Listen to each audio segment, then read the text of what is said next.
Welcome to Tune In with TPL, a radio show that connects the Tuscaloosa community with out-of-this-world science, technology, engineering, and math topics. In this show, we focus on things that you're interested in, pair it with a few exciting activities, and we hear a word from people in our community who do those jobs every day. Join us as we dive right in.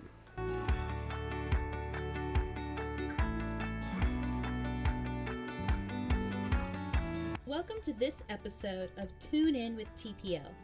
My name is Caitlin, and I am a youth librarian at the Tuscaloosa Public Library. Today, we'll be diving in to learn more about sound. Sound is a large part of how some of us experience the world around us. So we'll be taking some time today to learn from local experts about how sound travels, how we perceive sound, whether or not sound can be manipulated, and so much more. After we speak with our experts, we'll use some of what we learned to complete our sound experiment. For those of you listening from home, be sure to stop by any branch of the Tuscaloosa Public Library to pick up the 4-pack activity kit that includes nearly everything you'll need to experiment along with us. And now, without further ado, let's tune in together and get ready to learn more about sound.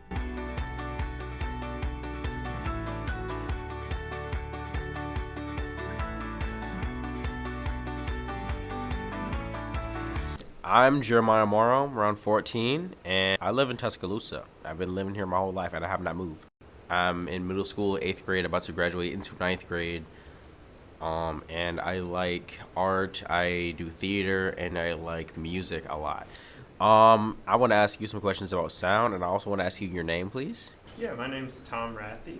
I live in Tuscaloosa, and I work as a garden educator in the local elementary schools. But my other big passion is music. I perform some locally, and for the last year or so, I've hosted an open mic night. So I have learned a lot more about live sound and microphones, and do a little bit of experimentation with recording as well.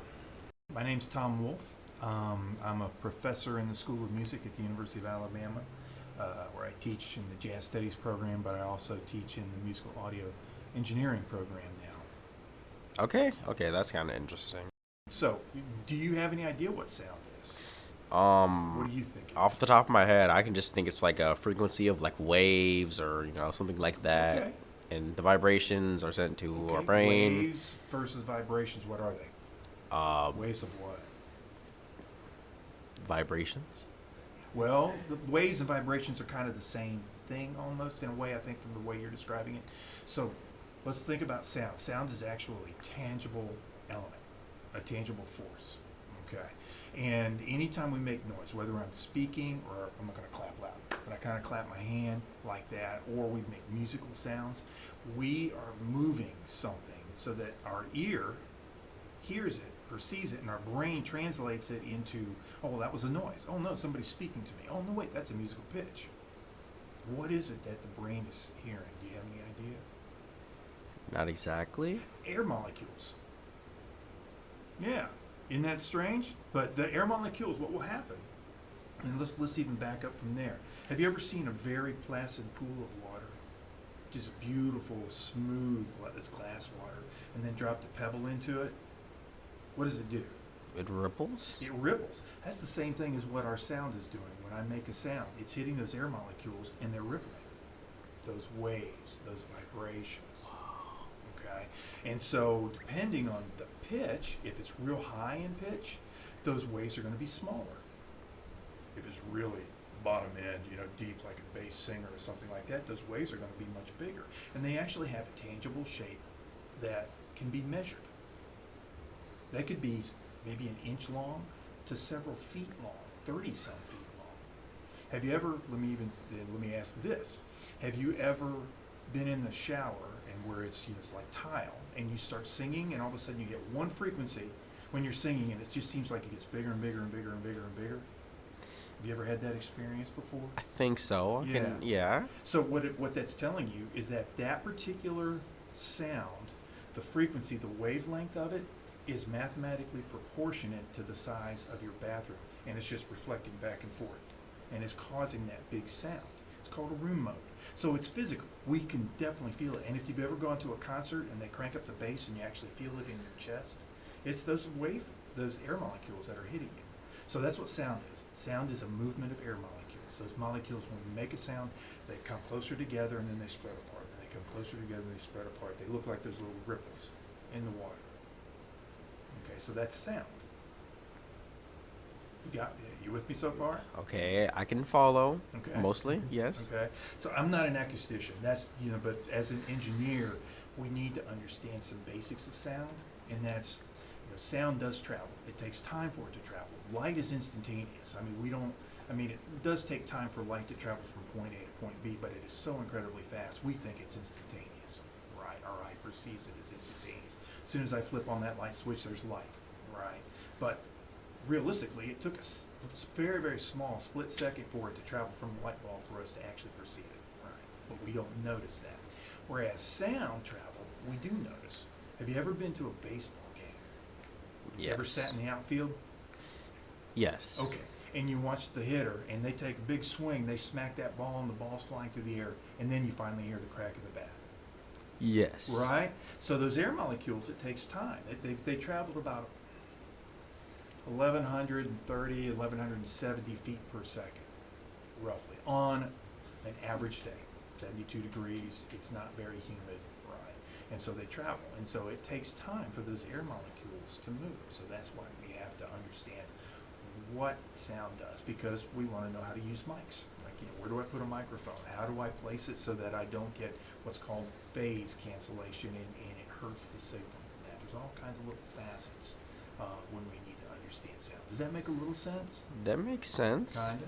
Okay.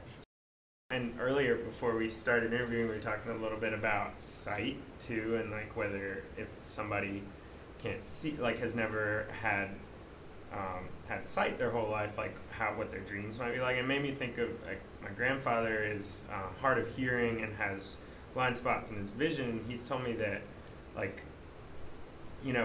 his, like, in the absence of being able to see certain things and being able to hear certain things, like, your brain will kind of fill it in. So, like, on his blind spots, he'll see patterns, and he has, like ringing in his ears, but it's not an external thing making the ringing, but he hears it as if it's coming from the outside, which is even weirder to think about. Yeah, that's actually really interesting. Okay, how does it change? How does volume change, and how do we perceive the volume changes? Oh, okay. Yeah. So, with anything, when you have energy when expelled ultimately tires out. When we run so far and then we start getting tired, right?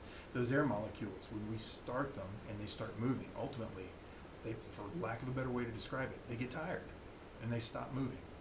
That's that decay in volume. Okay, so once they start kind of settling down, and what sound is all those ripples are bouncing off of everything. They're bouncing off of you, they're bouncing off of me, off the floor, off the ceiling, off of the walls, right? All these multiple repetitions of sound is what it is, right? Comes together and gives us this sense of ambience of the room.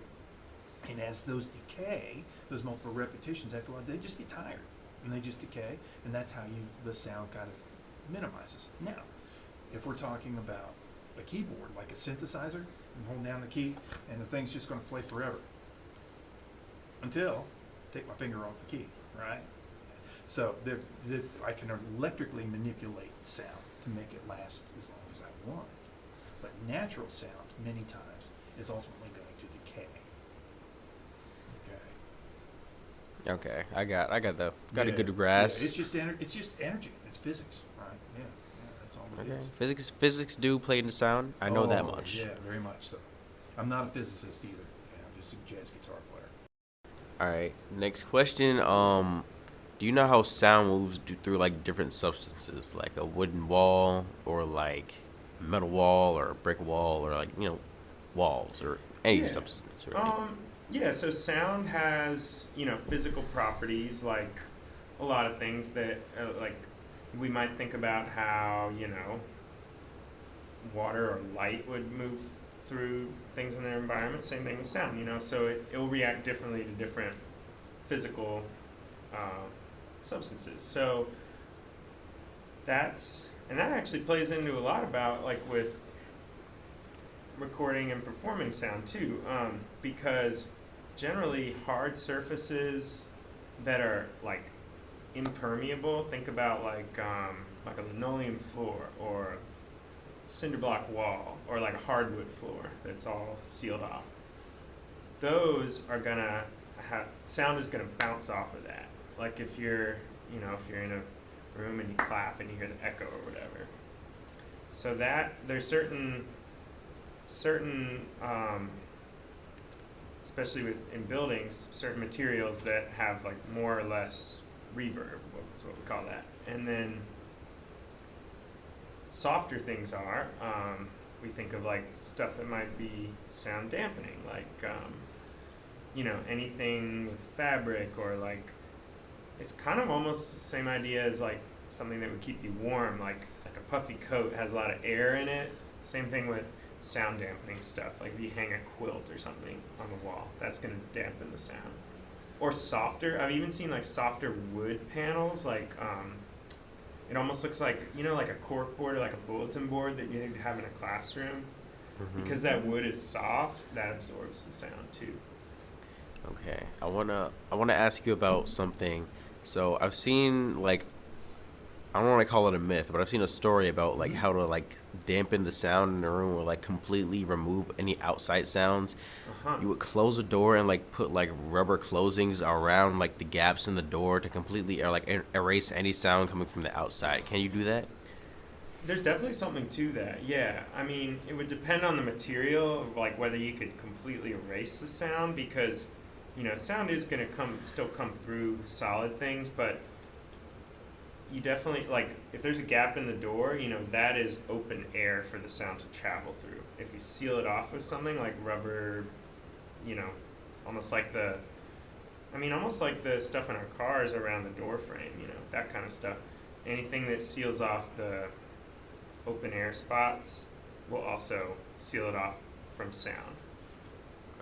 Okay. So yeah, there's something to that myth, I'd say. I don't think it's false or anything. I'm sure you could figure out a way to completely soundproof a room like that. Okay, but it would definitely like at least dampen any outside sounds. Yeah, totally. Yeah, sealing off. Yeah, like under the any cracks or seams in the doors. Windows, because glass is thin for sound. Sound can travel through glass pretty easily. So. Okay. So now I want to know how, like, when you sing into like or talk basically into any device such as like your phone, or like you record any like sounds into your phone, computer, or like any other device, do you know how it takes that sound, or like how does it like take it and reproduce it, like when you go back and you watch a video that you've recorded on your phone? Right. So there are some things about that I know some a little bit about, and others that are still a little mystifying to me. I think it really varies with like what technology it is and how old the technology is, because some of that has been around for 100, 150 or more years. With the telephone, I guess, was back in the late 1800s, I think. So the I guess what it is using some sort of device to like compress the sound down from how we hear it to something that can travel over a distance. And so the older technology would use wires and lines and things like that, or like even on like records, for example. If you play an old vinyl record, basically it is made up of like all the little tracks on it are etched into the vinyl, and when the needle moves over those little like the track as it's sort of been carved into the record, somehow that's like that's where all the music that we hear is. It's been translated into these physical like ridges on the record, and when the needle moves over those ridges, it's able to like it vibrates in a way that reproduces the sound it recorded, and then that is amplified. But before they had electric speakers and everything, what they would do was they would have the record player would basically just have this giant like cone attached to it, like you might see in some of like the old school. I think like the RCA record logo has like a dog listening to the record player with the giant cone next to it, and that's because that was like the only way to amplify it was to basically like put something next to it that would expand the sound out. And so from what I understand, like the early telephones and things like that would almost do the opposite of that. They'd take that sound and then shrink it down. But now that's done, you know, all digital. So through with our phones, like the way we use them now, if we take a video, all of that is like, again, I don't know a whole lot about the science and the technology, but it's all like encoded down into different kinds of data. But the crazy thing is, like, in order to be able to easily like send that to each other and like save it on our phone, all that data has to be like really compressed down. So something I've learned in the like through experimenting around with recording, that like the built-in recording feature on our phone, like if I just go to like the voice memos, when I record into that, it will compress the file to make it smaller and easier to send to somebody, like, or take up less space on the phone, but the quality of the sound will go down. That's why some people are really into vinyl records, because there's no way, like, the quality hasn't changed at all through making it digital. It's all still like analog. And so our phones, you know, by turning things digital, people say the quality of the sound gets a little lesser. But there are different types of files that preserve some of the sound quality, but those files take up a lot more space. Like when I was a teenager, it was, you know, we were mostly like, we were either downloading music from the internet or uploading CDs onto computers, and then in order to like put it down onto your iPod, you'd have to convert the file to a smaller form of file, or else you'd only be able to have like one album on your iPod, because the files from the CD took up that much more space. So that's just like a little bit about how just kind of like how sound and audio and video, you know, kind of there's a whole kind of how it becomes data, and there's a whole science to that. Okay. Do you know how autotune or voice changers work? Yes. So auto-tuning, just like, do you play a musical instrument? No, I Okay. don't. Have you ever seen tuners where musicians will use a tuner and you can kind of see the I think frequencies? so, yes. Okay. And so it's the same thing. It's an algorithm, right, that's within the computer. It's an app that we put into our digital audio workstation, and it analyzes the frequency, and then it ties it to what is considered the actual frequency. And there's very complex algorithms that actually adjust it by pitch, and it can adjust it quickly, it can adjust it very slowly, and make it sound natural. There's all kinds of different parameters. So there's a lot of computing, a lot of design work that goes into that. But honestly, it's just a tuner, but instead of having the musician tune themselves, it tunes for them. Wow, that is interesting. Okay, next. Now again, Wait. there's so many factors and facets to it. I'm not a design expert. I know how to use them, but I'm not a design expert. So I wish I could give you more in detail answer. But that's primarily how it works. It's a very simple user interface to adjust and fix and correct, and what we use it for in the recording studio. And then there are special effects too, where you use autotune and really exaggerate it and it sounds robotic, right? Are you familiar with what I'm talking about? Yeah. So you can use it that way too. So Interesting. Very interesting. Good answer. Next question. Do have you ever worked with like a mixer board? Yeah, so that was a fun part of like starting to host an open mic night was getting to learn the mixer board because I had played live some, but it was always like another person running the board. But now I run the sound for all the musicians who come and perform, and so it's been a bit of a learning curve, but I've definitely learned a lot more about how they work. So mixing boards can range from really simple with like just one or two inputs and a volume knob, and maybe a built-in speaker, all the way up to like, ones you might see at like a live show that are like just all kinds of dials and switches and knobs. Almost looks like an airplane control or something. But the one I'm familiar with is somewhere in between. It's got about 10 different channels, and those basically the channels just mean 10 different like 10 different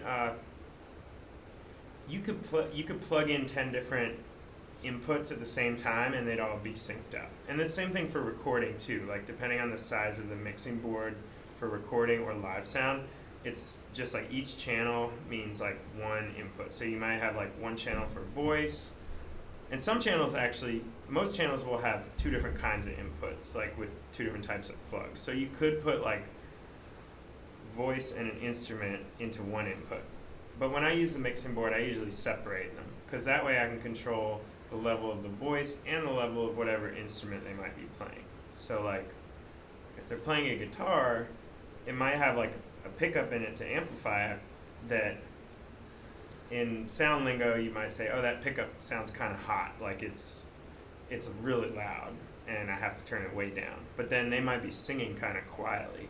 So the cool thing about mixing board is on separate channels I can crank their vocals up, keep the guitar low, and then it's mixed and balanced out. And there's other things on it too that are fun and can get complicated. Like there's an equalizer where back to the frequency of sound, where there's like a little up and down fader for like different frequencies from bass all the way up, from lows to highs, bass to trebles, and you can actually control like how much bass versus how much treble. And that's a little bit, I'm starting to learn how to do that more. Okay, so that was okay. So really quick, Yeah. because I was thinking about how you said like about the simplicity of them. Mm-hmm. I was okay, so I'm curious how simple, like the most simple one you can ever think of. What is the most simple like mixer board you can think of? It's probably just gonna have one plug and like a volume knob. And I don't even know this is where like people who are really into audio stuff know, like, have different lingo for different devices like this. Some people might even just call something like that like a preamp or like a gain or boost or whatever, but you can have essentially like a mixer, almost like the interface we're using here, that like before it goes into the recording device or the speakers for a live show, you'd plug in your microphone or your instrument. It would just have one plug and just a level, just volume. That would probably be, I guess, the simplest one. I mean, you can, other than that, you might have like a speaker that has like what they call a powered speaker, because again, you need electricity to make the sound loud enough to hear. Back to the thing with the record player, like the old school record players before electricity had to have a big cone to make the sound loud enough. So you need electricity to a speaker, and you need some plug into that speaker. You could have a speaker with no volume even, but you need most people would want some kind of control over the volume. So that's about as simple as it can get with like live mixer or for recording. Okay, that's interesting. I was just thinking about how small it could get. Right. I mean, they can get pretty micro and compact, especially with digital ones too, because like you'll have the box and then you'll have the digital interface, and you can select all these different things on it. So they can get pretty compact. It's usually like when it's more analog that like you see the really big ones because you have to have, and with live stuff because you have to have a place to plug in all those different mics for like the drum set or all the different, you know, keyboards or whatever. Interesting. Interesting. Very interesting. Good answer. Next question. Do you know like what the frequency is to the point where like it starts to break things like Okay. sound, like how loud or like Oh, high does the yeah, pitch have to okay. be? Okay, yes, it has been proven that glass can be broken by sound. And supposedly, if you've got around 550 hertz at a very, very, very, very, very loud level, 550 hertz and above, you can break glass. And you're too young for this, but I don't know, maybe you all have seen this on TV, but you know who Ella Fitzgerald was?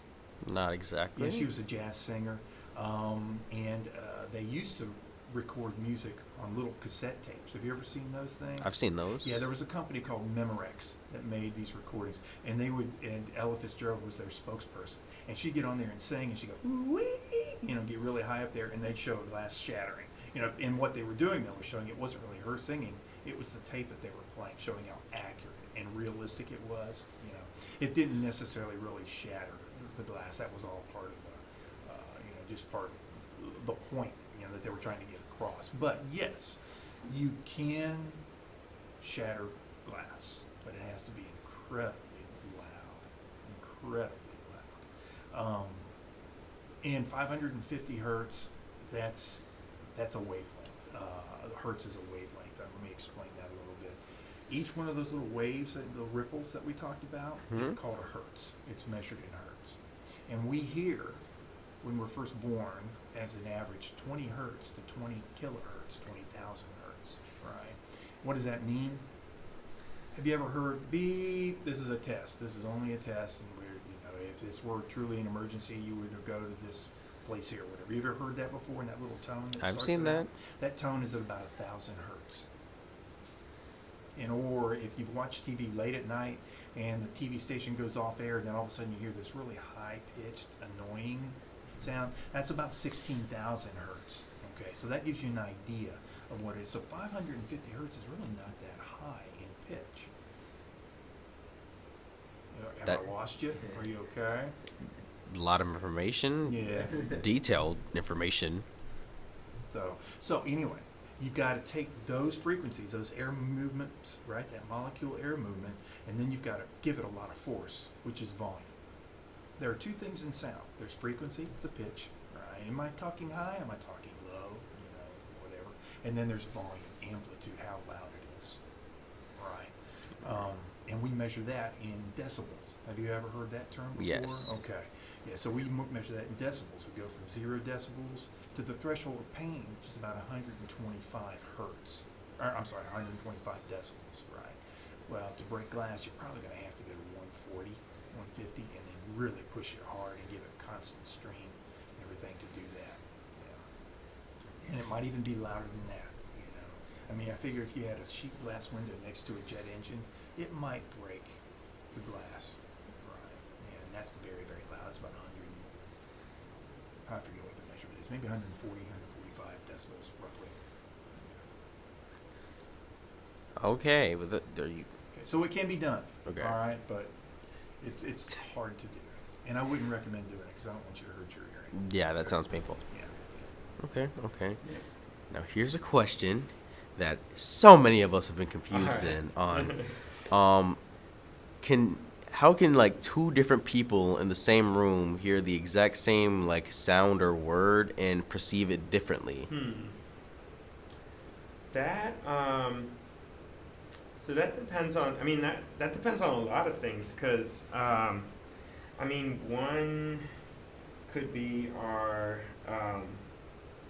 well one could be like where you are in relation to that person. You know, if someone's got their back turned or whatever, or facing their ear to that person, they might hear it more clearly, or hear whatever the sound is more clearly.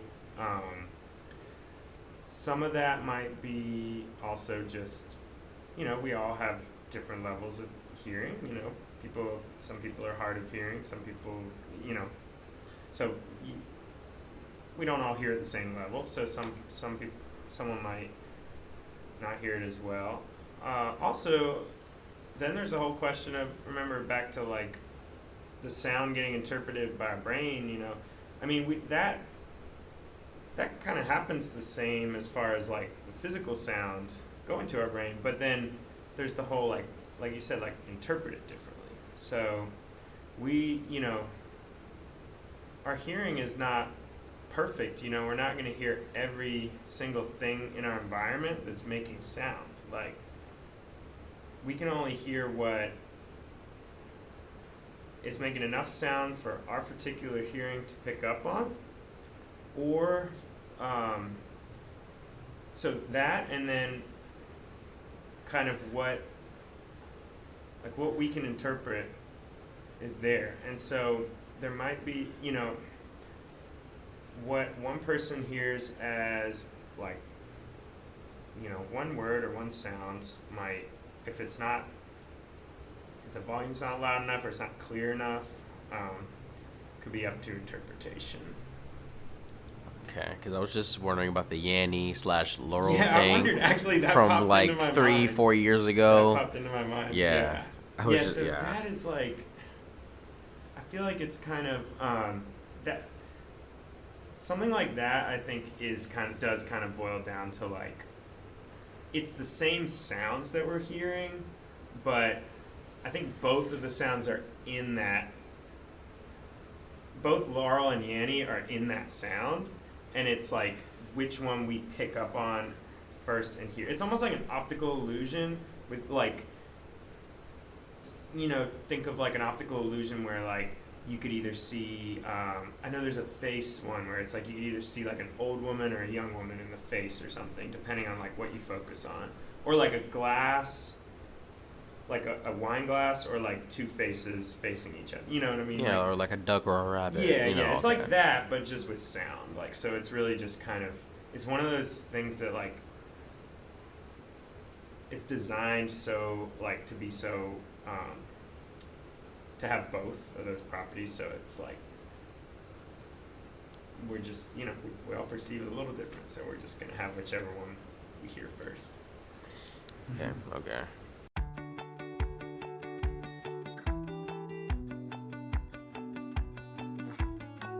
Wow, I don't know about you, but I just learned more about sound today than I have in my whole life. Thank you so much to Tom Rath and Tom Wolf for joining us and taking the time to answer our questions. Up next, we'll be working on our sound experiment. If you've already picked up your activity kits from the library, this activity will be the one with green instructions. If you haven't yet picked up the activity packs, please feel free to follow along with us and use supplies found around your home. Now count down from 5 with me as we put on our lab coats and set up our supplies to experiment with sound. In 5, 4, 3, 2, 1. I'm Jeremiah Morrow. I'm still 14 and a half. I'm Haley Bryant. I'm 29 and a fourth, and then I am a youth services librarian at the Tuscaloosa Public Library. Thanks for being so specific. It felt right. It really did. Okay. What are we doing today? We're making a string telephone, the ones that we made in elementary long ago. Oh my gosh. The ancient phones that we used to Ancient use phones. with our friends when we were very, very little. So we start with 2 paper cups and 1 piece of string, and you can decorate it however you want with a marker or any other decorations that you like. And we need a pen for the holes that we need to poke through these paper cups to make the phone. So we'll start by poking a single hole through the middle of the bottom of each paper cup with the tip of the pen. All right, you want to poke All the right, hole, Jeremiah? Do I poke the hole? Who's poking the hole? I think you should do it. All right, I'll poke the hole. I'm not accurate, by the way. Okay, okay. Okay. Wow. That was me poking the hole through the bottom middle with accuracy. That was great. Do it again. All right, I'm doing it with the second paper cup through the bottom up. Pen clicked on. Make sure you get that. Nice. Have you heard that? That was amazing. Wow. All right. Great job. Great hole poking. That was step number 1. Okay, now push each end of the string through a hole in the bottom of each cup and tie a knot. Ooh. Okay. Do you want to do one cup and I'll do the other? Yes, you do. All Okay, right. you can do one and I'll do the other. I think now I'm having to bring my sewing skills into the test here. I'm not.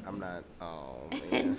I might need to go back and fix my hole a little bit because I don't think I can thread it. I should have we made go. it bigger. I probably made it too Let's big. widen but the holes. Make sure it's wide enough for the string Yeah. to go through it. Unless at home you have like a needle to sew into. Yes, with parental supervision, please. Ooh, that's a good note. Yeah. I see. How's it going over there for you? Accuracy. Yeah. I'm 100%. I get an A+ on this project. I did when in 3rd grade when I did this. It was 3rd grade. Oh yeah. You played? Was it at school? It was at school. Yep. You played telephone? I played telephone at school. It's kind of funny. I mean, I went to school many moons ago, and I played telephone in 3rd grade as well. Many moons ago. Yeah. As we announced our ages earlier, I'm older than you. Yep. So a long time ago in Miss Cravy's class, we played telephone. I forgot the name of my 3rd grade teacher, but we played telephones. That's great. I'm having to do a couple of knots. What about you on your? I'm on my 3rd. I'm gonna go until I'm at my 5th maybe. Okay. You know, making sure it fits through. That's a good idea. Me too. And I didn't want it to pop back out because I kind of accidentally. If it pops back out, you haven't failed. Try again. It's beautiful. Perseverance is absolutely key to life. All right, how's it looking? All right, 4th, and I'm gonna stop at my 4th because I've done it. I've done it successfully. Yes. That's a good one. Step number 2. All right. So Finished. So we've got our cups. Now it should be seamlessly attached to both cups. It should be able to hang the string. You should be able to hear it. If you strum the string, you should be able to hear it. If we can, you pulled. All right, I'll have to go back and do a few more knots. You know what? That's okay. That's okay. You should be able to hear the stringing. You can't hear it very well, but it is beautiful. It is musical. Very good job. Okay. What's next? Number 3. Test out your cup's connection by holding the string with 2 fingers in the middle and letting the cups dangle. So you would hold your finger in the middle of the string where the 2 cups are Oh, okay. dangling from, and then you would drag 2 fingers from your hand, making sure you can hear it through the cup, aligning with the string that you're doing, the cup that it's connected to. Okay. And then you should hear a, you can I'm not sure if you can hear that. That's, if you got that, that means you're doing it right. Yeah. That means you're doing That's it good perfectly sound. fine. That's a good sound. If you did that, it's right. Step number 4, try talking with a friend next. Through the string telephone, talking to it, tucked into the cup. Hold it as if you're drinking it. Point it to your mouth and start talking as if you're talking through a telephone. So I need to put it to my ear and then Talk- you put it okay, to your mouth? okay. Okay. Hi, I'm 14. I didn't really hear you all that well. Hold on, let me move my hair. That might do a lot for me. Hi, I'm 14 years old. Tell me something fun. I didn't like the breakfast I had this morning. The jam did not save the dry bread. That's very interesting. Here, Okay, I'm gonna okay. talk now. I'll tell you put it to your ear and see if you can hear me. Okay. Sorry that you didn't like the jam on your breakfast.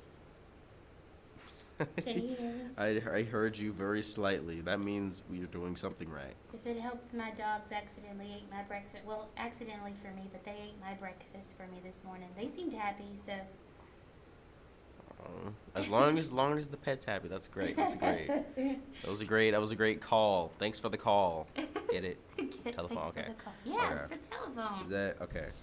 It's very cool. This is a fun activity to play with friends. Yeah. So if you're at home and following along, I hope you had a good time with the calling your friends who are probably a good 6 feet away from you. Yeah. 4 feet away What from do you. you think if we had a longer piece of string? Do you think the Yeah, sound? I wonder how far away we could possibly get this. Yeah. If you have time, please try that. Yeah, and let us know. Now I'm curious. All right, I'm still am Jeremiah Morrow, and you still are. I'm still Haley Bryant. All right.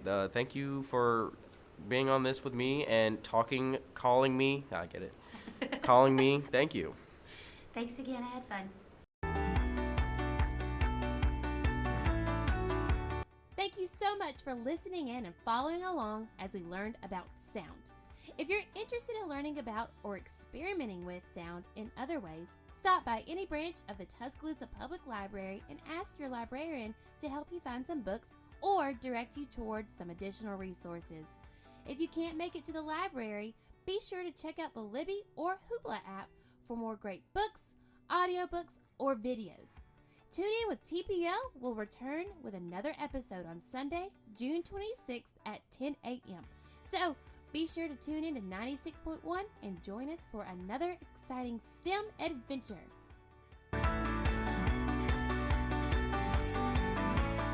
Thank you for joining us for this segment of Tune In with TPL. This project was made possible in part by the Institute of Museum and Library Services, the University of Alabama, and the Tuscaloosa Public Library. Be sure to join us again next week for another exciting program and be prepared to learn something new. This project was made possible in part by the Institute of Museum and Library Services through the grant Raise Up Radio, Family and Youth Engagement and Library Supported Learning via Radio, in coordination with the University of Alabama, the University of North Texas, and Tuscaloosa Public Library.